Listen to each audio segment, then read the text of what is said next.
Hey, good morning. I'm William from William Palm Fine Art, and I'm going to be continuing working on this uh, new this Central Railroad of New Jersey scene. Focusing on thinking of calling this one Westfield 46 to go with painting and part of a mini series that I'm developing on Cranford 46. It turns out I kind of enjoying painting this station scene here. So, a couple of things just to point out when I come and work on the painting. One of my first thoughts, I've already gotten some great feedback on this, which I'm very thankful for. People have told me it's just pretty, it's very nice, it's got a great morning feel to it, and I'm really trying to capture the essence of this beautiful steam engine reflecting some light in the morning hours and people just starting to come to life and getting to wherever they're going to go. This is also a historic piece, and looking back to bringing the 40s back to life a little bit, possibly moving into the 50s. I want to see if I can get some of the essence of Westfield Station in here, which is a pretty old station, but I can go into the history on that another time. Anyway, today I think I'm gonna play with adding the people to my station. I might let the station itself stay as it is, and kind of liking how everything's set in here. I do want to bring these foreground areas to life later on in the video, or in a this would technically be part 3 of the video, so thanks for watching. No, I'm sorry, part 4. There are 2 other parts to bringing the scene to life, and I think I thought I was recording part 2, and that might be, I might not have had the camera on for that one, so sorry about that. Some things I'll catch in the later days of life. Anyway, playing with brushes today. I have an assortment here. I have some Princeton brushes, some low Cornells, some Raphael brushes. I'm basically looking for things that come to a good point and have a little bit of a varied edge, so that as I'm painting into this, it's almost going to look like I'm drawing these scenes, but as I'm painting into this scene, I'll just throw them here on the page.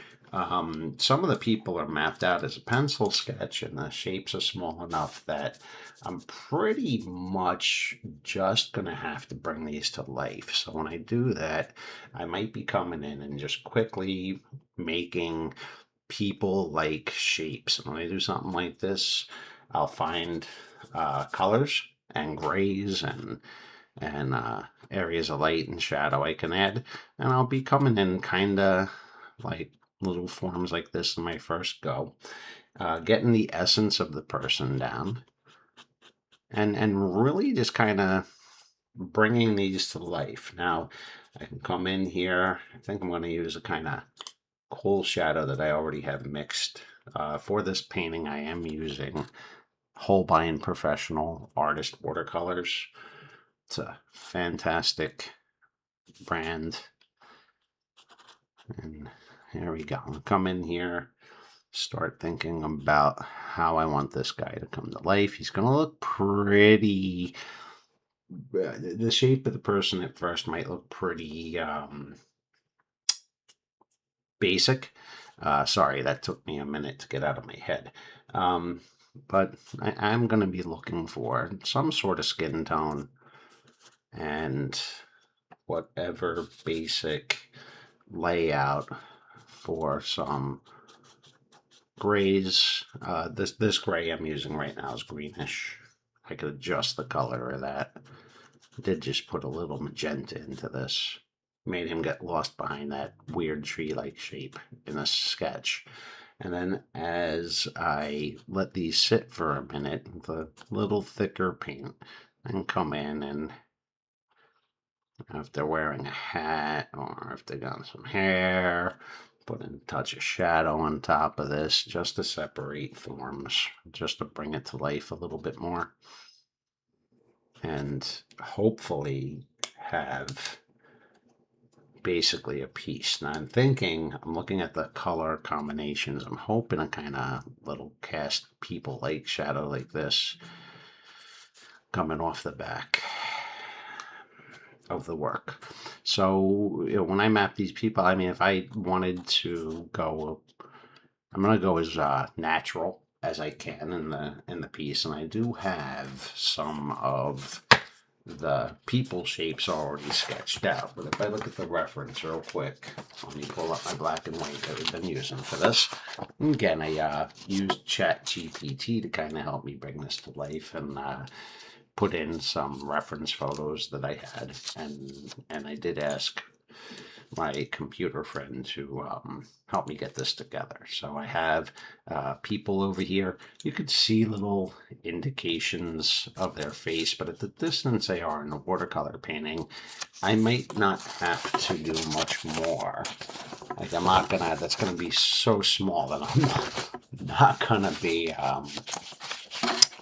yeah, that's small. I zoom in there to get a good look at the people waiting for the train to come in. But that is small enough that I will be trying to get this in. So with that said, let me get into some painting.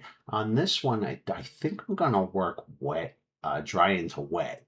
And I am going to take a quick look at a couple of references I have on this particular watercolor. I think I'm going to work wet and dry into wet.